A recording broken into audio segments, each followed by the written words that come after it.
يوسف من نهار تزاد في هذا العالم وهو في الكآبة والحزن، حتى لواحد النهار بغى ينتحر كاع. قرايه من 8 12 2 6. مشاكل ديال الطوبيس، كيخرج مع 6 ديال الصباح بلا فطور. الطوبيس كيجي مره ما كيجيش. في العشيه كيخرج مع 6 ونص، كيرجع للدار حتى لديك 8 ديال الليل. يوسف ما عرفش واش يجي ياكل ولا يشرب ولا يحفظ ولا يضحك مع مالين الدار ولا والو. سماو يوسف حيت كيقول المثل اي واحد سميتو يوسف كيكون اسعد انسان في هاد الدنيا. يوسف ديما كيتساءل مع راسو، كيقول علاش انا ماشي سعيد؟ علاش عنده صاحبو سميتو سعيد هو سعيد ولكن انا كاع ما سعيد؟ يوسف تزاد فقير مسكين، ما عنده ما يلبس، ما عنده ما ياكل، ما عنده والو. عنده باك بلس 3، ولكن كل عام كيزيد في حياته كيحس بحال شي حجره كيحطوها على صدرو. شي مرات كيبات بلا عشاء، شي مرات كيفيق بلا فطور، شي مرات عاوتاني كيلموت شولا غير البريم تبقى ماشي بريم. مريوت ادغال في يدو خيط، تشوف كي تقولها تقول تسليم. واحد النهار مشى تكا يوسف فوق واحد الكرسي ديال الخشب، والحاجه الوحيده اللي ورثها من عند الاب ديالو. جا في حقه كرسي ديال الخشب مربع كيشبه ليوسف تقريبا. كل مره كيشوفو كيتفكر باباه عبجلي اللي ديما كان كيخرجوا للحديقه ديال الحيوانات باش يوسف يلعب معاهم. كان كيعجبو يلعب مع الحيوانات، ماشي حيت هو حيوان، وانما كان كيرتاح نفسيا، خصوصا السلحفات. حيت فاش كيشوفها كيتفكر الايام ديالو فاش كان صغير كان كيحبو.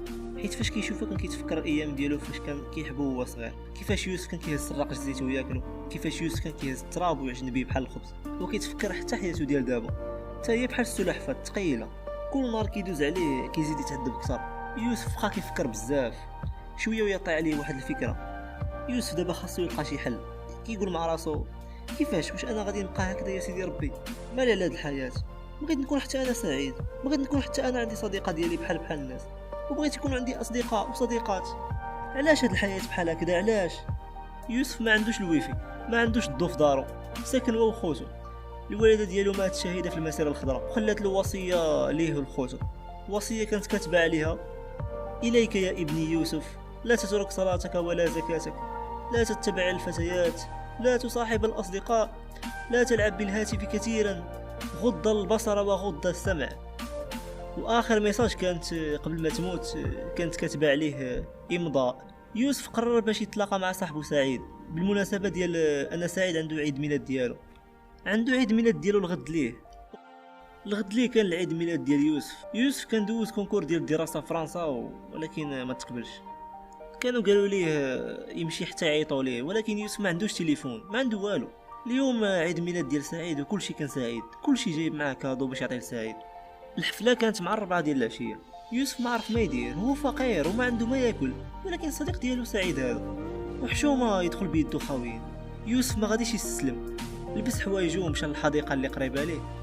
قطع واحد 10 ديال الوريدات مسكين ودارهم في واحد الكريطانه صغيره، صبغها بالبلونكو حيت سعيد كيعجبو اللون الابيض. داك النهار كانت الشتا كطيح بزاف. خرج يوسف وهو فرحان مع 3 ديال العشيه، واخيرا جاب للصديق ديالو الكادو باش يمشي للحفله ديال صاحبو سعيد. هو غادي في الطريق ما هز معاه والو، لا مضلال حتى حاجه، صافي داك الكارطونه فزقت بالماء ودوك الوريدات اللي فيه ضاعوا كاملين. هنا يوسف غادي كعادي بصح تعصب بزاف، صافي داك المجهود كامل ديالو مشى في الزيرو. دخل يوسف عند صاحبو سعيد ما هز معاه والو والدموع في عينيه. جا عنده سعيد قال له مالك صاحبي كتبكي بحال شي بنت سميتها مريم؟ ترجل معنا صاحبي وقول لي شنو واقع لك. يوسف ما بغاش يقول له والو، قال له اخويا انا ما شفت لك والو اسمح لي. بقى كيبكي. سعيد ما خلاش يكمل الهضره ديالو، هو يعنقو. قال له صاحبي واش انا ضروري خصني الكادو؟ راك انت صاحبي وانت براسك كادو، يلا صاحبي نخلقوها. سعيد ويوسف دوزو لانيف ديالهم مع صحابهم كاملين. وبين ما يوسف كان غادي في الطريق ديالو تفكر باللي عنده عيد ميلاد ديالو غدا. تفكر بلي ما عندوش صحاب، ما عنده حتى شي واحد في حياته اللي غادي يعيش معاه ديك اللحظه، ما عندوش حتى شي واحد في صاحبه اللي غادي يعيش معاه عيد الميلاد ديالو، والو. يوسف ما عنده والو في هذه الحياه. يوسف الليل ما بغاش يدي النعاس كاع الليله كامله هو كيفكر واش سعيد غير كيبغي يبين بلي راه هو فرحان حدا صحابه ولا كاع ما شفتو الكادو. انا راه بغيت نجيب له الكادو ولكن راه درت جهدي كامل وجهدي كامل تضرب في الزيرو.